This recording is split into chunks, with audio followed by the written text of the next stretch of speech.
Assalamualaikum warahmatullahi wabarakatuh. Perkenalkan, nama saya Prasetya Ramardika dari kelas 12 MIPA 5. Pada video ini saya akan menjelaskan kembali tentang cerita sejarah yang telah saya buat. Cerita sejarah yang saya buat ini diangkat dari kejadian kerusuhan Mei 1998 dan Universitas Trisakti. Oke. Pada cerita sejarah ini memiliki tokoh utama, yaitu Arya. Oke, Arya baru lulus SMA dan akan memasuki ke jenjang yang lebih lanjut, yaitu kuliah. Masa SMA Arya ini dibilang cukup menyenangkan, memiliki banyak teman dan dia bersenang-senang seperti masa SMA yang lainnya. Arya ini memiliki satu sahabat yang sangat dekat, yaitu Rahman. Rahman ini seperti dua sejoli dengan Arya yang kemana-mana pasti berdua, yaitu melakukan kenakalan-kenakalan SMA bersama. Ya pokoknya selalu bersama-sama lah Arya dengan Rahmat ini. Arya ini dibilang murid pinter enggak, bodoh juga enggak. Jadi ya pas-pasan lah. Oh ya, Arya ini jurusan hukum Universitas Trisakti pada tahun 1996, jurusan hukum. Arya itu sebenarnya nggak pinter dan nggak bodoh, tapi pas-pasan. Tapi yang membuat Arya bisa masuk hukum itu karena Arya sering membaca berita dengan ayahnya di pagi hari dengan ibunya biasanya. Sering menonton berita, apalagi terutama tentang berita-berita yang menyangkut hukum Indonesia. Arya ini lahir di keluarga yang pas-pasan. Bapak itu sebagai karyawan wira swasta dan ibu memiliki toko sulam dan jahit.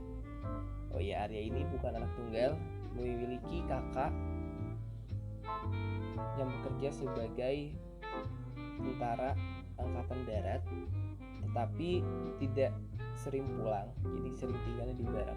Kalau pulang ya paling 3-4 bulanan. Oke. Setiap paginya Arya ya seperti biasa kayak kuliah, pulang malam, nongkrong seperti biasa. Tapi Arya sering menyempatkan mendengar atau membaca berita dengan bapaknya di depan TV sambil minum kopi, ngerokok bapaknya. Bapaknya pun sering bercanda dengan Arya, seperti melihat kejadian korupsi, bapaknya pun mengutuk seperti kok bisa gitu, hukum di Indonesia koruptor yang seharusnya ditangkap malah berliburan di Bali. Oke. Pada awal tahun 1998, gaji bapak pun dipotong sebanyak 25%. Pada saat itu Arya telah mengikuti kuliah sekitar semester 4. Jadi SPP-nya pun tertunda dan tidak bisa melanjutkan ke kuliah selanjutnya. Bapaknya pun sedih seperti ya, doakan saja semoga bapak dan ibu memiliki rezeki. Sambil muka tersenyum, padahal Arya tahu bapaknya itu sedang tidak senang gitu, sedih melihat anaknya harus menunda kuliah. Usut punya ternyata Arya pun melihat berita. Ternyata lagi ramai pada tahun itu, awal-awal banyak yang dipotong gajinya 25%, 50%, bahkan sampai parahnya pun ada sampai di PHK, tidak dipekerjakan kembali.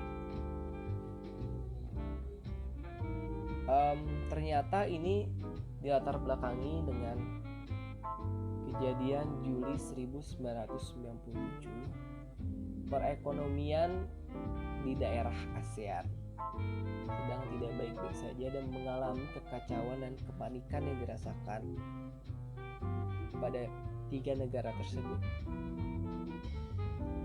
Terjadinya penurunan rupiah terhadap kurs dolar, karena perusahaan-perusahaan itu biasanya meminjam dalam kurs dolar. Karena dolarnya itu naik, otomatis perusahaan itu harus membayar 3 kali lipat, 5 kali lipat, bahkan sampai 10 kali lipat membayar hutang. Bahkan banyak sekali perusahaan itu harus mengundurkan diri atau bangkrut bisa dibilang. Karena perekonomian Indonesia sedang tidak baik-baik saja dan otomatis barang-barang pun melonjak sangat tinggi. Barang-barang di pasar pun jadi tinggi, jadi mahal-mahal, akhirnya menimbulkan ketidaknyamanan masyarakat, kemarahan. Dengan perasaan masyarakat yang sedang marah saat itu, akhirnya para mahasiswa pun berkumpul dan merencanakan untuk melaksanakan unjuk rasa terhadap pemerintah. Sebelumnya Arya pun berkumpul di salah satu halaman rumah kawan dan berdiskusi seperti apa yang akan terjadi, apa yang akan kita rencanakan. Dan besoknya pada pagi hari dengan perasaan sangat senang, sukacita, akhirnya mereka pun turun ke jalan beramai-ramai. Awalnya berlangsung sangat damai, sangat baik. Tiba-tiba dari belakang terdengar suara tembakan 2 kali. Dan saat Arya melihat ke belakang, ternyata teman dekatnya dari SMA sampai sekarang tertembak 2 kali di punggung. Dan itu pun langsung terkapar di aspal.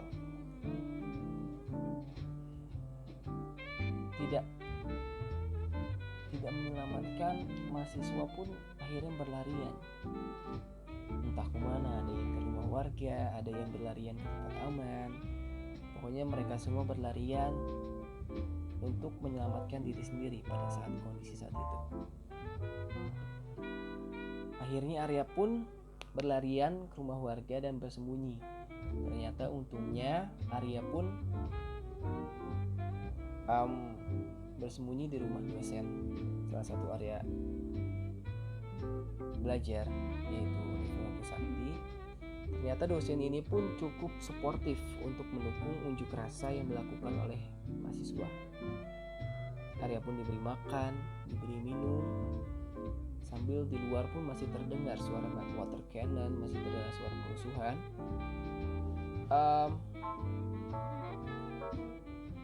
Pada sore pun sudah lumayan mereda dan dikabarkan ada beberapa mahasiswa yang menjadi korban kerusuhan Mei 1998, dan salah satunya adalah teman Arya yaitu Rahmat. Besoknya pemerintah pun melakukan konferensi pers dengan TNI, Kapolda, yaitu dengan Rektor Universitas Trisakti, yaitu Prof. Dr. Handes Mudaton, dan 2 anggota Komnas HAM Barangmuli dan Bambang. Masyarakat pun berkabung dan menjuluki mahasiswa yang gugur yaitu dengan pahlawan reformasi. Masyarakat pun akhirnya terjadi kerusuhan kembali karena tidak terima masyarakat. Banyak yang hilang, banyak mahasiswa yang tidak kembali dan gugurnya mahasiswa. Setelah tercatat, kejadian ini menimbulkan korban yaitu sebanyak 499 yang tewas, 4.000 gedung hancur dan terbakar. Pokoknya sangat kacau pada Mei 1998. Penyuaraan pun